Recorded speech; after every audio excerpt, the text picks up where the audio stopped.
La idea mía es continuar un poco con esta genealogía, con esta historia de lo que es la arete, que en un video pasado había comenzado. Arete significa virtud, como para dar un rápido significado de lo que significa. Y yo resumí este primer analogado de arete de carácter más homérico, digamos con dos necesidades principales. Con la necesidad de obtener el poder y mantenerlo, y saber mantenerlo. Para obtener el poder se necesitaban, por tanto, ciertos atributos físicos y bueno, también mentales, por ejemplo, la valentía, la osadía, no sé, la estrategia, una cierta capacidad también mental, la fuerza, la destreza, la fortaleza, etc. Esto relacionado con lo que ya había dicho, con poder obtener el poder, con conquistar pueblos, yo qué sé, o simplemente defender un pueblo. Ahora bien, para mantener ese poder, ahora se necesita algo que más adelante tendrá también una relevancia importante, que sería la prudencia. Quizás no todavía desarrollada la manera en que la entiende Aristóteles, pero sí con mucha relación con la prudencia pues aristotélica, que tiene que ver con administrar y ordenar y saber deliberar, tomar pues decisiones de forma correcta, en un punto medio, equilibradas, prudentes. Ya eso lo iré explicando. El punto es que, pasan varias cosas, aparece la sofística.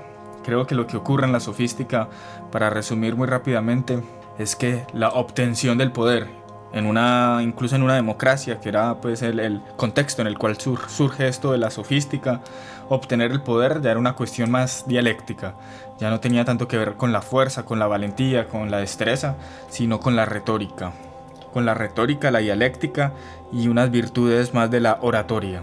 Ante esto reaccionan filósofos muy conocidos, principalmente Sócrates, ya después Platón, por lo menos este Platón de la República, porque bueno, de Platón se dicen muchas cosas, y continúa Aristóteles. Con Aristóteles es que me voy a seguir yendo en este video, voy a profundizar pues en él, principalmente en su ética, para ver cómo ha cambiado este ideal de ser. Un ideal que yo he profundizado mucho en varios videos, tiene que ver más con la guerra, con este guerrero, digamos por ejemplo un Aquiles, un Ulises, un Ajax, cómo cambia este ideal de hombre ya ahora por ejemplo un filósofo o un sabio. Y esto claramente en el cristianismo va a tener mucha relevancia. Entonces bueno, ¿por qué digo que cambia? Como había dicho, creo que es importante considerar la sofística y la reacción a esta sofística. Ya Platón en la República ya nos había calificado a estos sofistas de forma quizás no muy generosa, muchas veces refiriéndose a ellos como mercenarios, peligrosos, corruptores, etc. Y comienza a hablar ahora del objeto del filósofo, del objeto que distingue pues al verdadero filósofo, a estos sofistas. Y ese objeto es el bien. El bien sería aquello que hace inteligible lo inteligible, o sea, es el fundamento de las ideas, es el fundamento de estos modelos con los cuales vamos a organizar nuestras instituciones para moldearnos. El bien es lo que distingue, o la persecución del bien distingue al filósofo del sofista. El punto es que conocer el bien ya empieza a exigir una nueva virtud. Y esta virtud es la sabiduría. Ya no es solo la prudencia que se va a mantener, sino que ahora aparece la sabiduría incluso superior a la prudencia. Y bueno, como digo, lo voy a repasar y lo voy a explicar bien con Aristóteles. Yo pienso mucho en este periodo sofístico, de la sofística de la que habla Platón. Yo pienso que estamos totalmente en eso. Pues yo siento que actualmente estamos en una nueva sofística. La democracia se pone como fundamento, hay un fundamentalismo democrático y lo que sobra es información. Como que conocer el bien me parece más, el bien, aquí pues siguiendo a Platón lo digo, conocer digamos este fundamento comienza a mi parecer ser importante, por lo menos para aquellos que sentimos un poco ya de asco, de cansancio por tanta información innecesaria. Pero bueno, ahora sí vamos paso a paso. Voy a intentar definir bien las virtudes de las que hemos hablado. Primero, la prudencia ya mencionada. Aristóteles dice sobre la prudencia en su ética. Voy a citar principalmente la ética de Aristóteles, las dos éticas de Aristóteles, la ética Eudemia y principalmente la ética Nicómaco. Refiriéndose a la prudencia, en esta ética Aristóteles dice: pensamos que esta es una cualidad propia de los administradores y de los políticos. Muy pertinente pues para soportar pues la idea de que esta virtud de la prudencia nace, creo yo, principalmente con estos primeros estadistas o estos primeros políticos. Eso sí, Aristóteles crea una diferencia. Dice Aristóteles que la política y la prudencia tienen el mismo modo de ser, pero su esencia no es la misma. La política tiene que ver más que todo con una legislación, también lo llama como una especie de arquitectura de lo político, como sí, bueno, tiene que ver con esto, la legislación, lo que hoy llamaríamos también economía, bueno, con estos conceptos más propios pues claramente del estadista, pero ya la prudencia aquí la está entendiendo Aristóteles más referida sobre lo particular, sobre el individuo como tal, como este individuo que delibera sobre sus cosas. O sea, yo creo que más bien sobre su campo de dominio, así sea pequeño.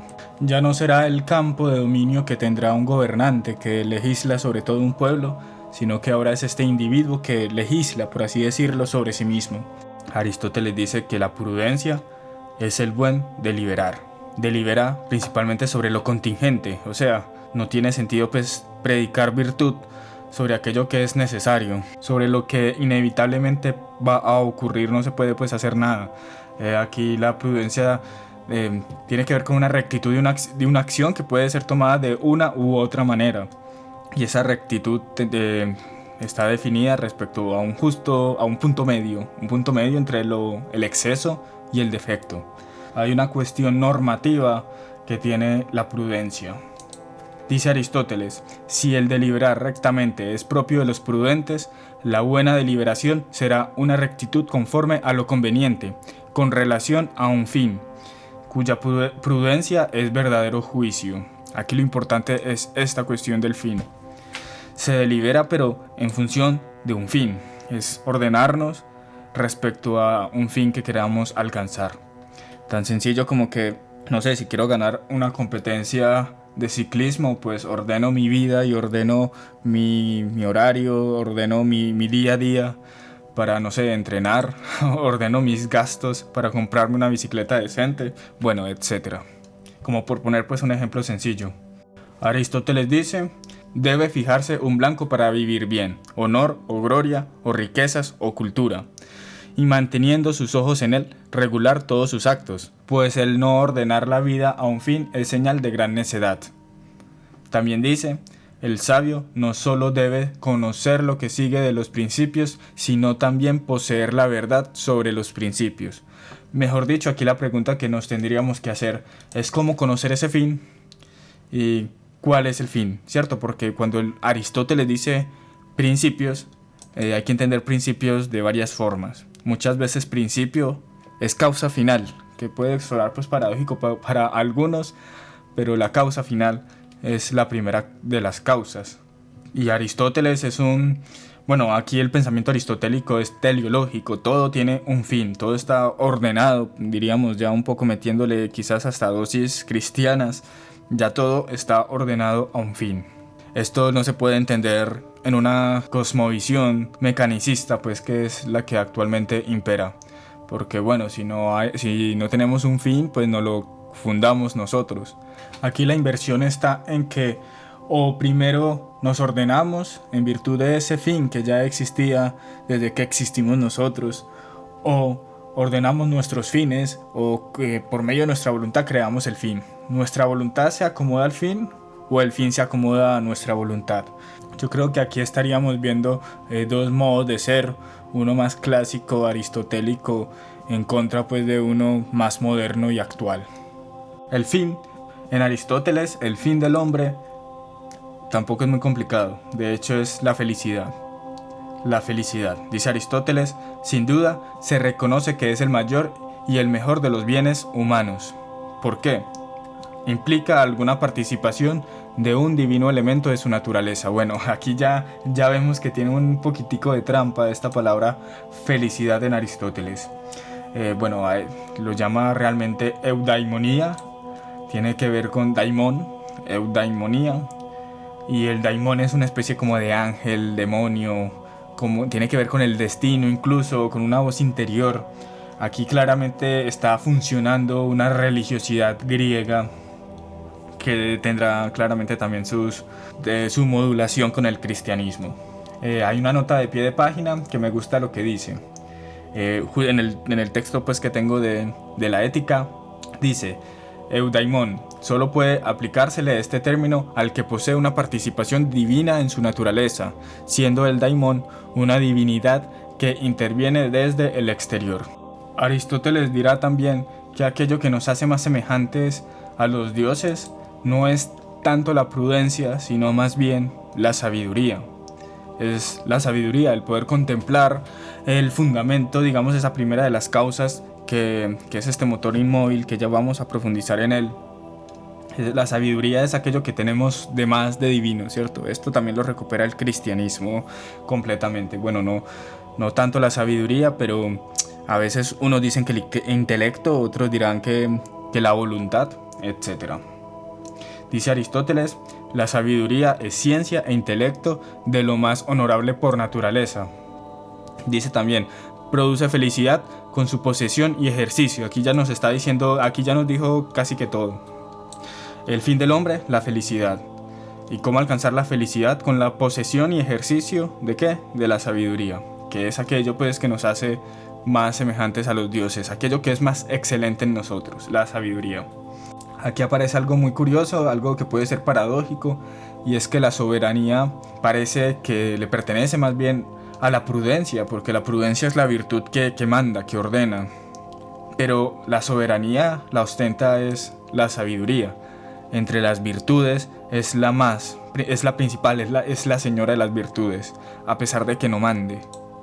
Dice Aristóteles: la prudencia no es soberana de la sabiduría ni de la parte mejor, como tampoco la medicina lo es de la salud. En efecto, no se sirve de ella, sino que ve cómo producirla. Así da órdenes por causa de la sabiduría, pero no a ella.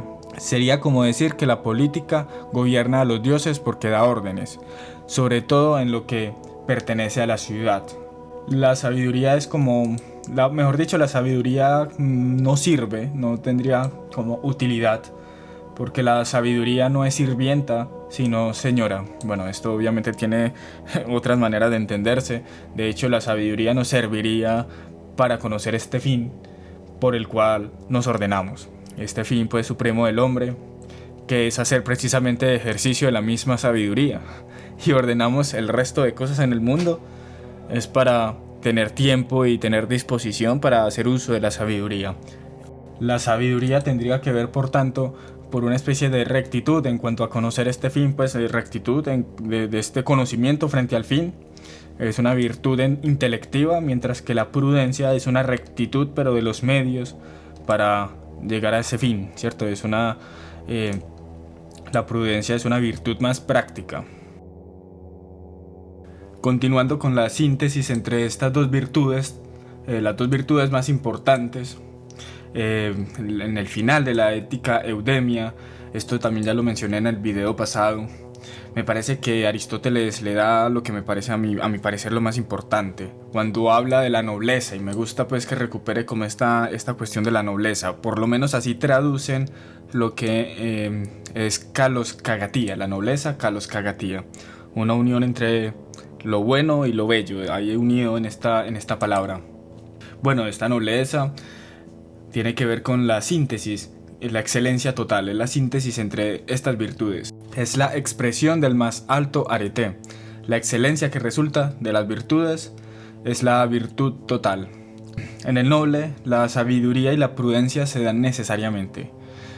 Por un lado, la sabiduría para conocer, y en virtud pues de lo que conozco me ordeno, bueno, conocer este principio que es esta causa final, este fin pues del hombre.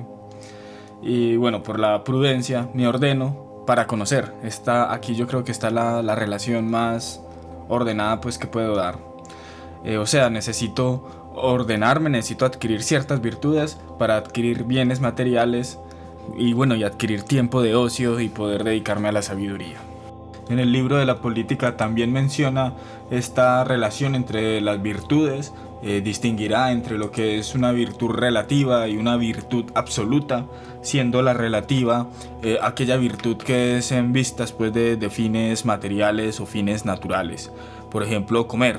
Para ello necesito una cierta responsabilidad, necesito cumplir, necesito un cierto orden de mi tiempo, de mis esfuerzos, etc. Exige pues una virtud relativa. Pero la virtud absoluta ya es en vista, y aquí dice Aristóteles, se refiere únicamente a lo bello y al bien. Aquí está la kalos kagatia. Aquí también lo vemos pues en este libro de la política. Dice Aristóteles, así, esta elección y adquisición de bienes naturales que más promueven la contemplación de la divinidad es la mejor, y esta norma es la más bella, porque aquella que por defecto o por exceso impide vivir y contemplar la divinidad es mala. El hombre posee esto en su alma, y esta es la mejor norma para ella. Percibir lo menos posible la otra parte del alma como tal, es decir, la parte irracional del alma, naturalmente hecha para obedecer. Esto acerca de las partes del alma, unas hechas para obedecer y otras para mandar, lo desarrollaré después en otro video con más profundidad que ya tengo un poco pensado. Bueno, ya como para que se entienda mucho mejor, Aristóteles constantemente hace la misma analogía, la misma metáfora con la salud. Distingue lo que es la salud en sí y la medicina. La salud sería el fin, ¿cierto? La causa final. La idea es que estemos saludables. Y la medicina ya es como este medio, esta operación precisamente en vista de la salud. La medicina sería entonces la causa eficiente. Entonces ahora sería salud en vez de salud, felicidad. La felicidad es el fin. Y la ética, mejor dicho, ¿cierto? La ética, esta prudencia pues que ordena a las demás virtudes, sería este medio en vista pues del fin. La medicina elegiría ese término medio entre el exceso y el defecto, como lo hace pues entonces la prudencia, pero mediante una norma, y esa norma es un criterio que llego a conocer gracias a la sabiduría, ¿cierto? Yo creo que ya con esto, esta analogía pues creo que sirve bastante para entenderlo. Aristóteles dice, y esto es también lo que ocurre con respecto a la facultad teorética, pues Dios no gobierna dando órdenes, sino que es el fin con vistas al cual la prudencia da órdenes. Esto me parece como, yo creo que es la frase que más resaltaría, la que más me parece importante. No se trata pues de que aquello que tengo que contemplar me esté ordenando, que organice mi vida de cierta forma, sino que precisamente porque lo quiero contemplar es que yo me tengo que organizar a mí mismo para poder llegar a ello. Esto me recuerda a esta frase de San Pablo, creo que lo dice en la carta de los Corintios, de todo es permitido, pero no todo me conviene. O sea, yo soy libre y elijo lo que más me conviene. Si me conviene la felicidad porque es mi fin como hombre, entonces me ordeno en virtud de ello. Ahora voy a hablar un poco del motor inmóvil del dios aristotélico. Dice Aristóteles, hay ciertamente algo que mueve sin estar en movimiento y que es eterno, entidad y acto. Ahora bien, de este modo mueve lo deseable y lo inteligible, que mueve sin moverse. Esto lo saco de la Metafísica, del capítulo 7, del libro 12. Aquí ya está hablando, está describiendo a este dios, este motor inmóvil, un dios pues de hecho muy parecido al dios judeocristiano, que esto lo retomará, yo diría que primero Plotino, ya en el neoplatonismo se filtra, en este cristianismo pretomista, y ya con Santo Tomás pues también llegamos un poco a esta misma, nos acercamos mucho a esto, la gran diferencia pues entre este dios aristotélico y el dios judeocristiano, o mejor dicho, yo creo que habrían dos grandes diferencias. Una es que este dios aristotélico no creó el mundo, no creó nada, es solo el principio de lo que se mueve, el principio del movimiento. Y otra es que este dios es desinteresado con nosotros, pues este dios está ocupado contemplándose a sí mismo y no nos está contemplando a nosotros. Este dios no está mirando el mundo como si lo hace el dios cristiano. Y bueno, lo curioso es esto, que no nos manda a nada, simplemente su belleza, por así decirlo, no lo dice Aristóteles tan claro como lo dirá próximamente Plotino, su belleza nos moverá a nosotros, porque como fundamento del movimiento necesariamente tiene que ser inmóvil. Y como no se mueve para generar el movimiento, tiene que generar el movimiento ya sea como causa final. O sea, no sé, los astros, creo que así lo piensa Aristóteles también en su física. Los astros o otras entidades del cielo se mueven en función pues de este primer motor, y ya lo otro se ordena casi que en función pues de los astros. Nosotros los seres humanos podríamos incluso ir hacia directamente con nuestra sabiduría y con nuestro intelecto, con nuestra voluntad y con nuestro intelecto, dirigirnos pues directamente hacia este motor inmóvil. Dice Aristóteles, mueve, pues, en tanto que amado, mientras que las otras cosas mueven al ser movidas. También lo dice en su Metafísica. También dice, su actividad es placer. Ese motor inmóvil se está apreciando a sí mismo y hay un cierto placer en él mismo. Pues esto es también curioso. Pero bueno, ya como para terminar, hablar de ciertos temas respecto, por ejemplo, a lo político, de qué forma la política se ve afectada con este modelo de sabio que se impone pues ya como el modelo perfecto, el sabio o el filósofo, aquella persona pues que hace uso de la sabiduría. Bueno, primero que todo ya la política se subordina precisamente para que los individuos logren efectuar aquello pues que les es propio por naturaleza, ese fin pues que como hombres, que como humanos deben alcanzar o deberían alcanzar. Dice Aristóteles en su Política, en el libro de la Política, por de pronto, el estado más perfecto es evidentemente aquel en que cada ciudadano, sea el que sea, pueda, merced a las leyes, practicar lo mejor posible la virtud y asegurar mejor su felicidad. Y las leyes también van a estar en función de esto, de educar a las personas y bueno, ayudarlas a que desarrollen estas virtudes necesarias para dicho propósito, para alcanzar pues esta felicidad.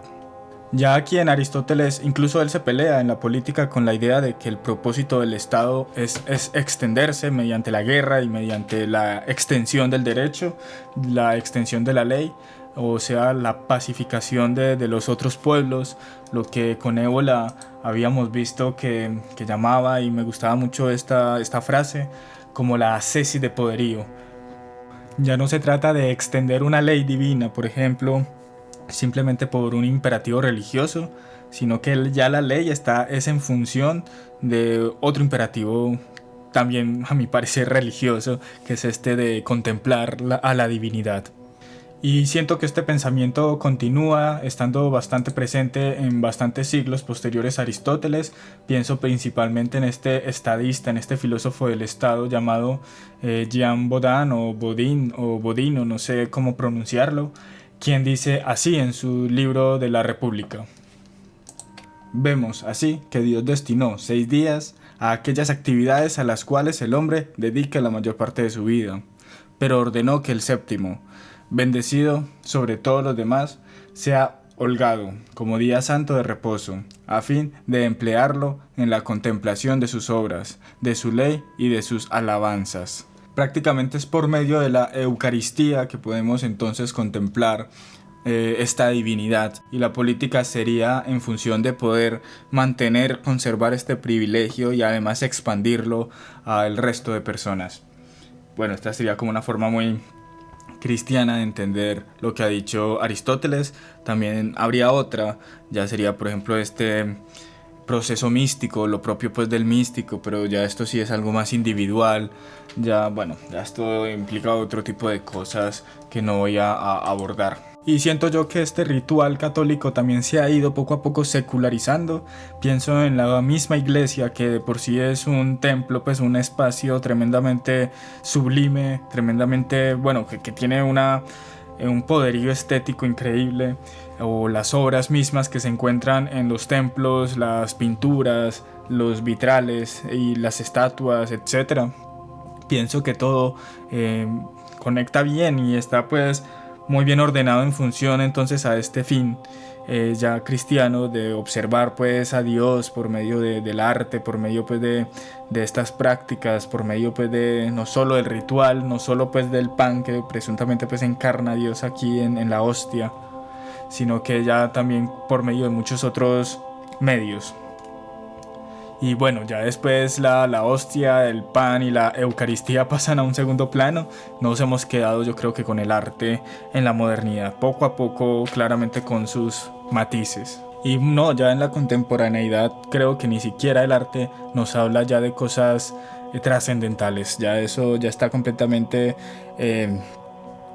dirigido a cuestiones inmanentes. El arte ya no tiene nada que decir acerca de eso que es inefable. Eso quizás sí mucho hasta el romanticismo, pero ya se ha ido perdiendo poco a poco. Y este tema me recuerda una conversación que tuve con unos amigos que son bastante de izquierda y que también de una forma pues muy distinta también abogan y pregonan pues la necesidad de que exista un día holgado, como diría pues Jean Baudin, o por lo menos bastante tiempo libre que no esté capturado por el capitalismo y por no sé qué. Yo en este tema pienso principalmente, por ejemplo, en Adorno, esta crítica que hace a la industria cultural, en donde la distracción ya se convierte en una reafirmación del mismo capitalismo por medio del consumo que nos distrae y que estamos básicamente sedados por el mismo sistema. Trabajamos para regresar a la casa, ver programas de mierda y estar haciendo girar, por tanto, los engranajes del capitalismo infinitamente. Bueno, Adorno, esta crítica que hace a los medios de comunicación me parece bastante interesante. Los situacionistas también, esta idea de poder crear espacios que rompan precisamente esta rutina, crear situaciones. Es como zarandear al hombre y motivar de alguna forma la revolución, ¿cierto? Motivar, despertarlo y recordarle que está completamente atrapado en este sistema.